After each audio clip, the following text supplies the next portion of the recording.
Welcome to Tripura Info News Update. ADC প্রশাসনে দুর্নীতির অভিযোগ তুললেন রাধাচরণ দেববর্মা। শুনুন কি বললেন রাধাচরণ দেববর্মা। সবাইকে আন্তরিক ধন্যবাদ জানাচ্ছি। আমরা আজকে আপনাদের মাধ্যমে কৃষি বিষয় জনগণের উদ্দেশ্যে কিছু বিষয় আমরা উপস্থাপন করছি। আমাদের জিএমপি কর্মপরিষদের নেতা আছেন প্রাক্তন কার্যনির্বাহী সদস্য রাজেন্দ্র রিয়াং, আমাদের যুব নেতা জিএমপি নেতা প্রাক্তন এডিসি মেম্বার কুমদ খতনা।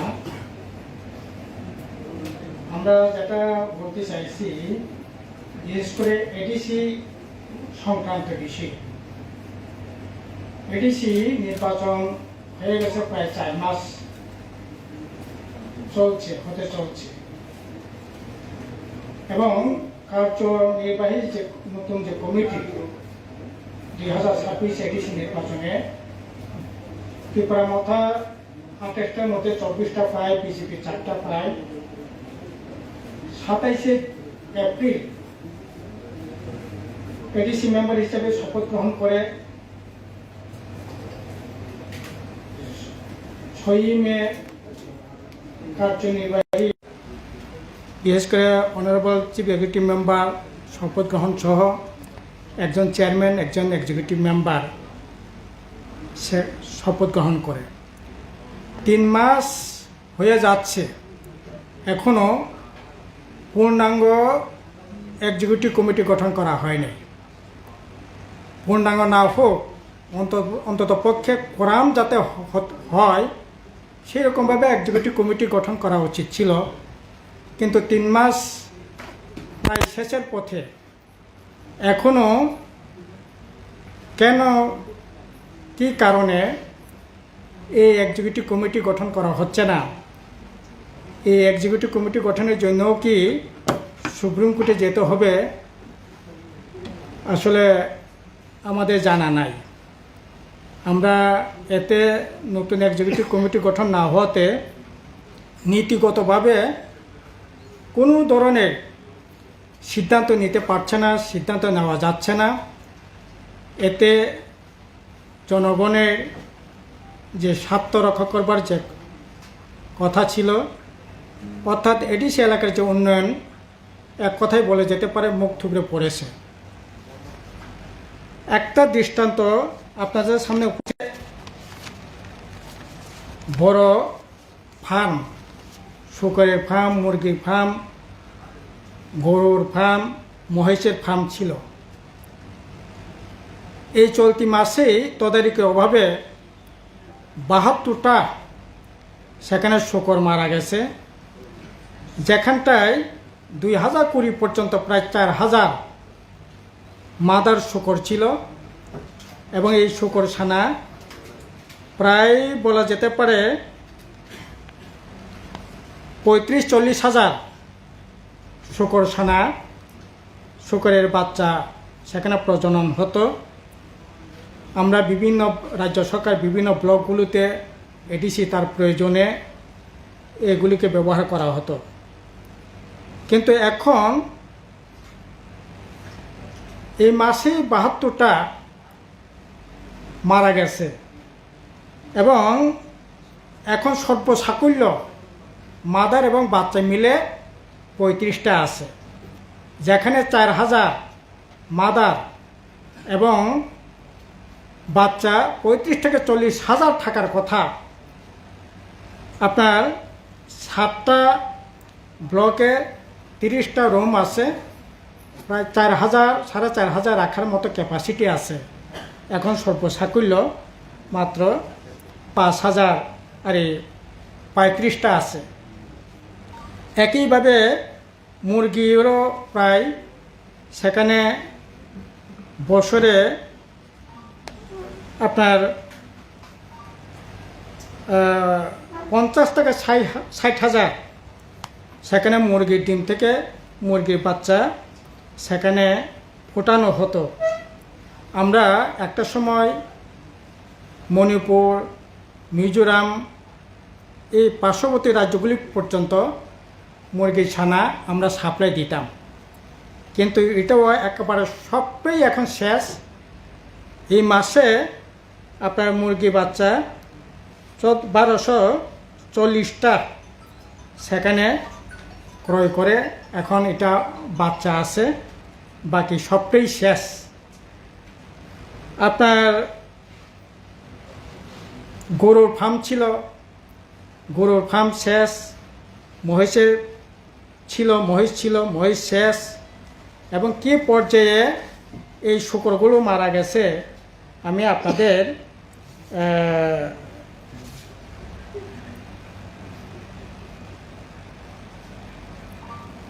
এই দেখেন কত কারি শূকর সেখানে। আমি কয়েকটা ছবিও সেখানে প্রিন্ট করলাম। এই হচ্ছে অবস্থা, মানে ভয়ঙ্কর অবস্থা। এই হলো শূকরের অবস্থা, যেখানে মাদার সহ মিলে প্রায় 45 থেকে 50 হাজার শূকর ছিল, এখন মাত্র 35টা শূকর আছে। খাবারও নিম্নমানের খাবারের ফলে এগুলি এখন মৃতপ্রায় অবস্থার মধ্যে আছে।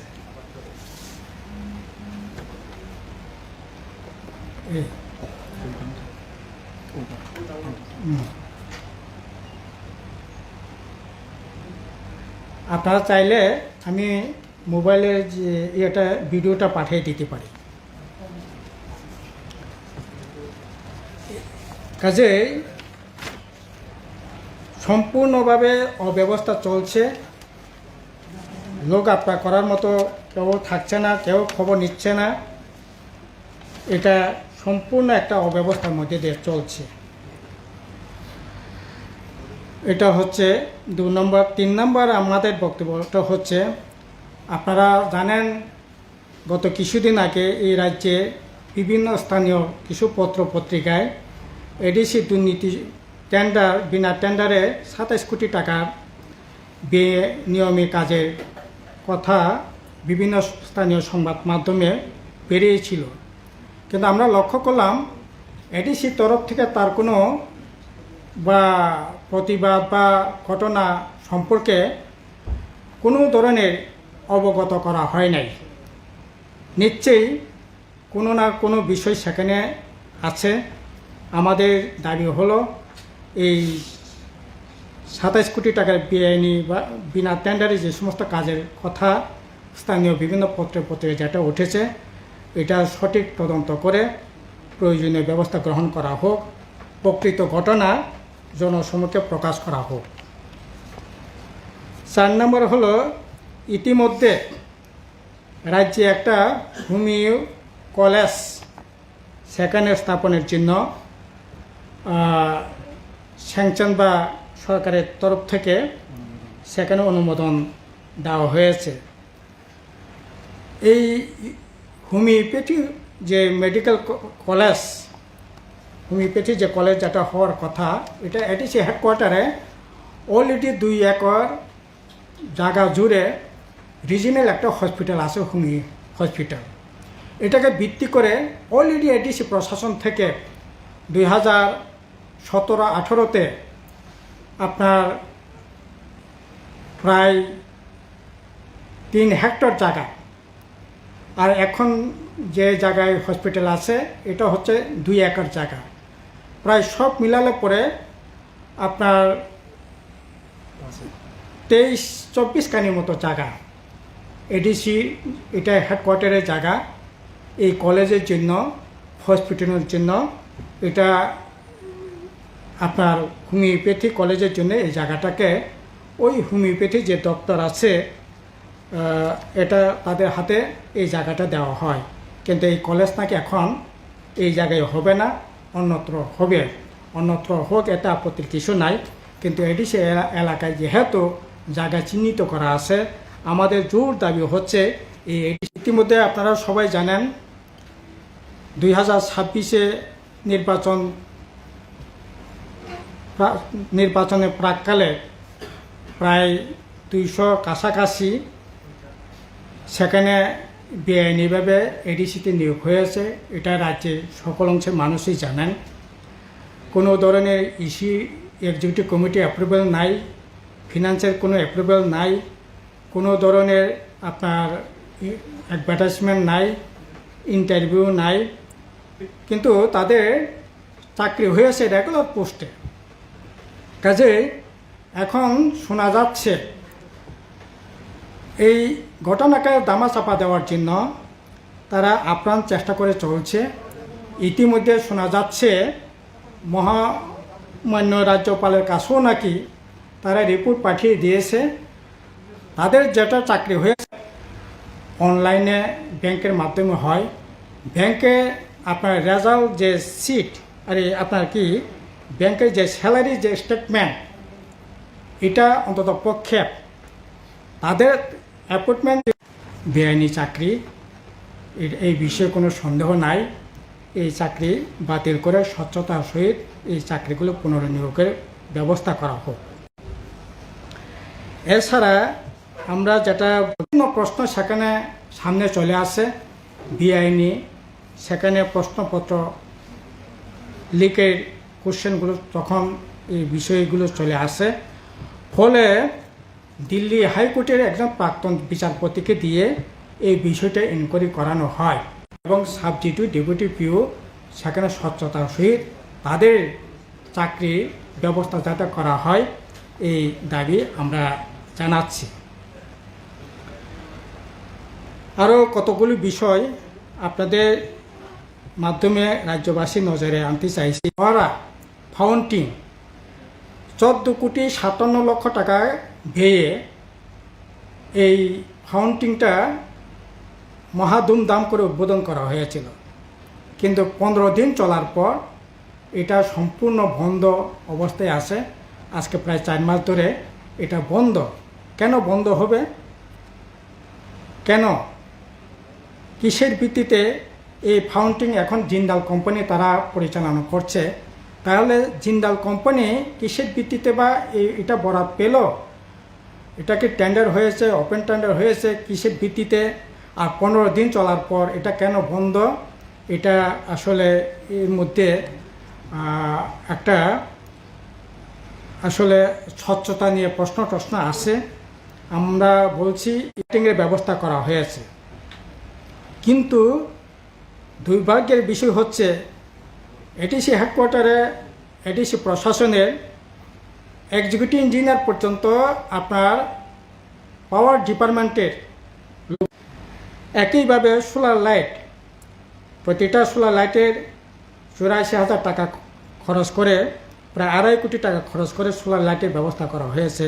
ভালো কথা, কিন্তু এই সোলার লাইটও এটা করেছে বন দপ্তর। যারা যেটা করবার কথা তারা করছে না। এই যে ফাউন্টিং, এটাও করছে শিল্প দপ্তর। তো এই সমস্ত কাণ্ড কারখানায় আসলে এডিসিতে যেটা চলছে এটা মানে অভূতপূর্ব অবস্থায় সেখানে চলছে, অথচ এডিসি বন বিভাগের লোক, শিল্প দপ্তরের লোক, তারা এই সমস্ত কাজ করছে। ইঞ্জিনিয়ার তো আছে, মোট 51 জন ইঞ্জিনিয়ার আছে। এটাও কি বলবো, এটা আমাদের প্রশাসনিক যে কাঠামো, এটা হচ্ছে পিরামিড সিস্টেম। পিরামিড সিস্টেম নিচেটা থাকবে, উপরটা সরু থাকবে, এখান থেকে আসবে।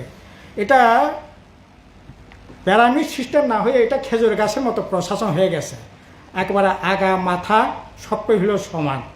51 জন জুনিয়র ইঞ্জিনিয়ার ছিল, তাদের মধ্যে এখন 7 জন হচ্ছে এক্সিকিউটিভ ইঞ্জিনিয়ার, 30 জন হচ্ছে এক্সিকিউটিভ ইঞ্জিনিয়ার, আপনার অ্যাসিস্ট্যান্ট ইঞ্জিনিয়ার হচ্ছে 14 জন, জুনিয়র ইঞ্জিনিয়ার কোনো ধরনের জুনিয়র ইঞ্জিনিয়ার থাকছে না।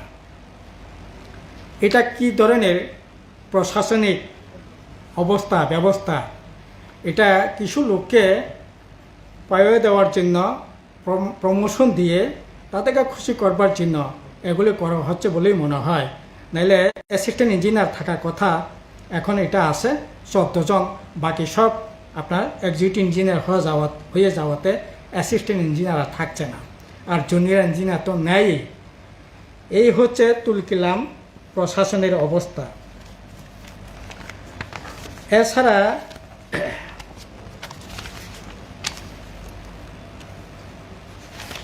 এডিসিতে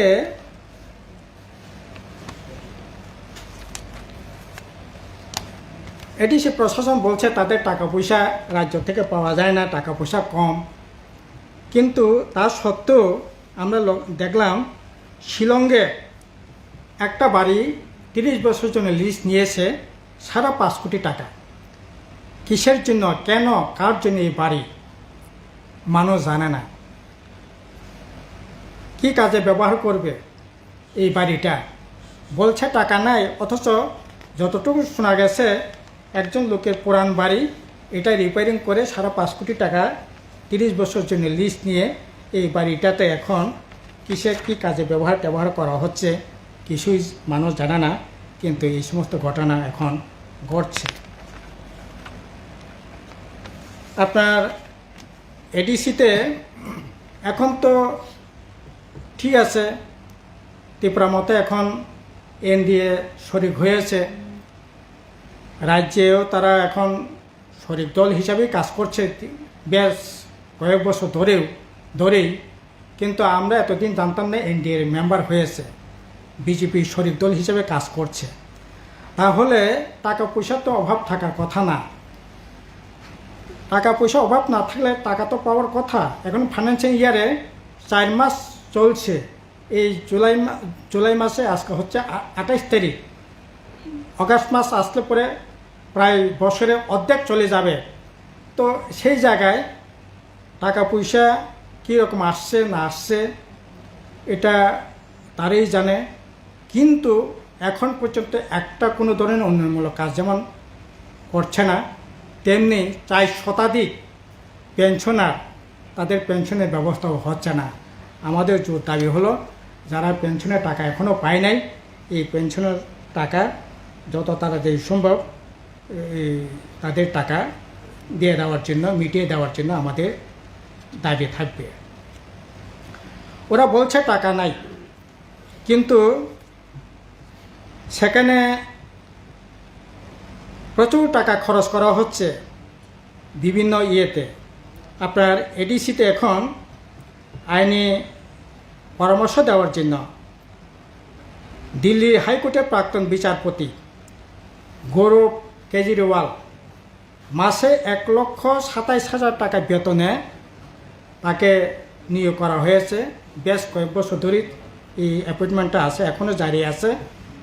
একইভাবে হায়দ্রাবাদের হাইকোর্টের প্রাক্তন বিচারপতি বিপি 22 তাকেও বছরে 26 লক্ষ টাকা তাকেও সেখানে চুক্তিতে নিয়োগ করা হয়েছে। আর আমাদের রাজ্যের একজন অ্যাডভোকেটটা আসেনি, ভাস্কর দেববর্মা, তাকেও সেখানে বেতন ভাতা দিচ্ছে, গাড়ি ঘোড়া দেওয়া হচ্ছে। আর এই যে গৌরব কেজরিওয়াল এবং বিপি 22 তারা যখন আসে তাদের হোটেলে থাকা, গাড়ি ঘোড়া দেওয়া সব কিছু ব্যবস্থা করতে হচ্ছে। আসলে তারা এসে কি কাজ করছে? এত কারি টাকা খরচ করে তাদেরকে নিয়োগ দেওয়া হচ্ছে, তারা কি করছে? অথচ তাদের যদি এরকমই যদি আইনের পরামর্শ দিয়ে থাকে তাহলে তো এরকম বেআইনি নিয়োগের বিষয়গুলো সামনে আসার কথা না। এই যে 27 কোটি টাকার বেআইনি, মানে বিনা টেন্ডারে যে সমস্ত বেআইনি কাজকর্মগুলো হচ্ছে, এগুলো তো হওয়ার কথা না। এত টাকা খরচ করে আইন পরামর্শদাতাদের নিয়োগ করা হচ্ছে, কিন্তু এত সত্ত্বেও আমরা দেখছি এগুলি কিসের ভিত্তিতে, কেন, কি প্রয়োজন তাদের নিয়োগ করা হচ্ছে, এটাও আসলে খোলাসা করে বললে পরে মানুষ জানতে পারত।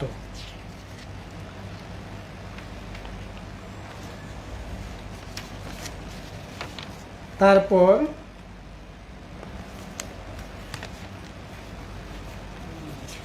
এডিসিতে 2021 এডিসি নির্বাচনের সময়ও এটা বলবার চেষ্টা হয়েছিল যে বামফ্রন্ট এডিসি প্রশাসনের সময়ে প্রায় 7-8 হাজার ভ্যাকেন্ট পোস্ট আছে, 1200 এডিসি পুলিশ আছে, তাদের যে কোনো মূল্যে ত্রিপুরা মতো যদি এডিসি প্রশাসনে আসে তাদের নিয়োগ করা হবে। কিন্তু আমরা দেখছি নিয়োগের কী অবস্থা, অনেকগুলি ইন্টারভিউ নেওয়া আছে,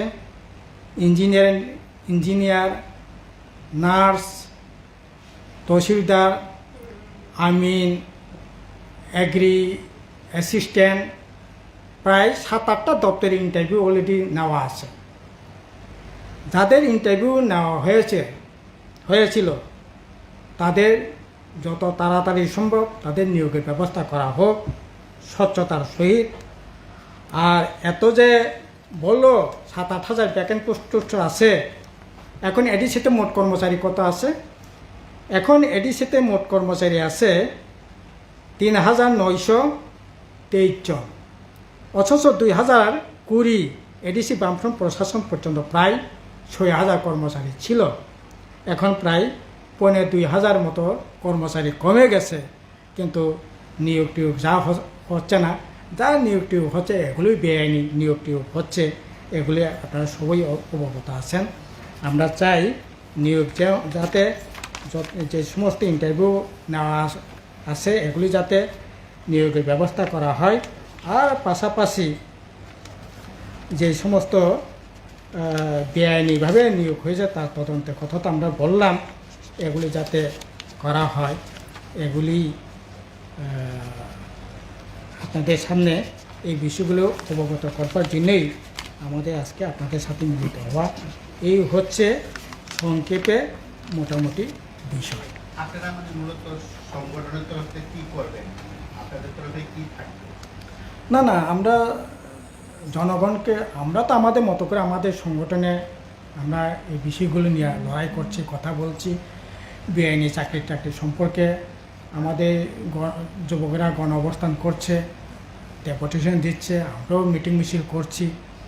কিন্তু সরকার তো যে কোনো সরকার, তারা আন্তরিকতা, রক্ষকই যদি বক্ষক হয় তাহলে কি করে চলবে?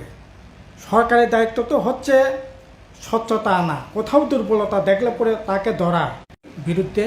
এবং এই যে এখন তুলকিলাম যে এডিসি প্রশাসনের কার্যক্রম চলছে, এইভাবে চলা যায় না। কাজেই মানুষও এগিয়ে আসুক, এটাই আমাদের আবেদন থাকবে।